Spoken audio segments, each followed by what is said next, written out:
Mes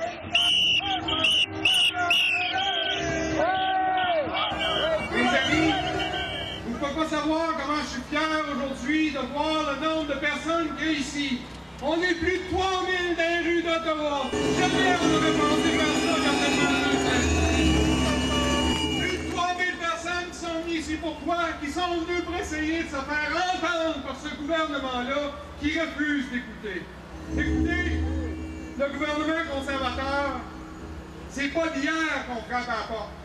Moi et Dave, ça fait 3 ans qu'on est ici au bureau d'Ottawa et avec les autres dirigeants du SCEP, avec l'ensemble du mouvement ouvrier, ça fait des lunes qu'on frappe à la porte du gouvernement, qu'on dit que cette industrie-là est en crise, qu'on a besoin d'aide et il se passe absolument rien.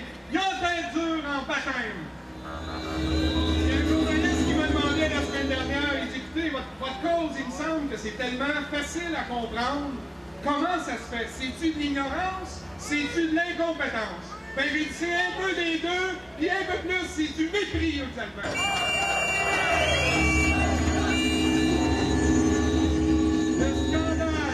Le scandale de la liqueur noire que le gouvernement conservateur laisse perdurer, ça, mes amis, c'est de l'incompétence.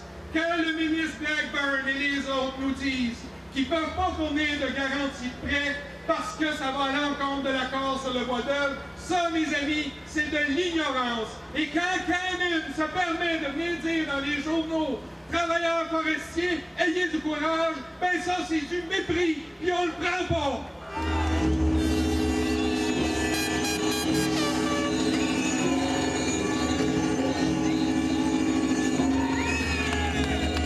Au-delà de l'ignorance, de l'incompétence et du mépris, ce qu'on retrouve là, c'est des choix idéologiques. On a là un gouvernement conservateur de droite qui pense que le libre marché va tout régler. C'est ça l'idéologie de ce gouvernement-là. Alors, à l'heure actuelle, il laisse le libre marché fonctionner dans l'industrie forestière. C'est quoi le résultat du libre marché dans l'industrie forestière? C'est que cette industrie-là, elle est en train de disparaître au Canada. On ne laissera pas faire ça.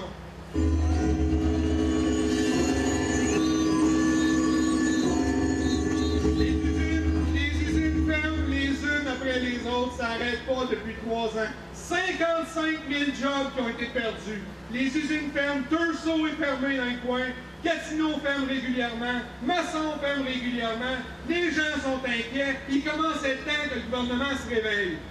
Pendant que les usines ferment, il y en a qui sont fermées de façon définitive.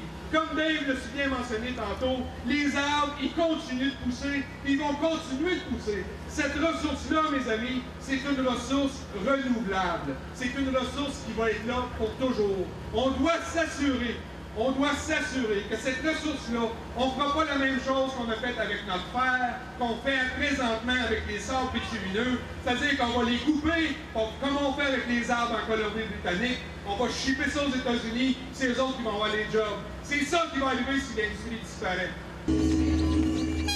Le gouvernement a jusqu'au 23 juin pour agir. Il ne reste pas grand temps. Il ne reste pas grand temps. On a vu ici avec nous aujourd'hui le NPD qui nous supporte. On a vu ici avec nous aujourd'hui le Bloc québécois qui nous supporte.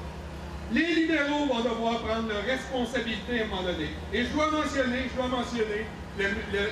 Coderre, responsable du Québec pour les libéraux, il nous a appelé ce matin pour dire qu'il supportait les garanties de prêt.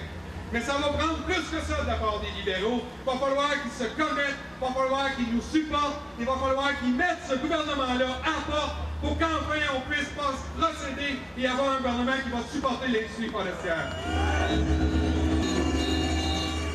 Mes amis, la bataille, elle finit pas aujourd'hui, elle vient de commencer. Elle vient de commencer. J'ai des questions pour vous. Il y a du monde du Lac-Saint-Jean dans le coin. Allez-vous réélire M. Blackburn aux prochaines élections? Allez-vous réélire M. Lebel aux prochaines élections? Les gens d'Outaouais, allez-vous prendre soin de M. Cannon ou pas? Il va falloir les mettre dehors, ça presse!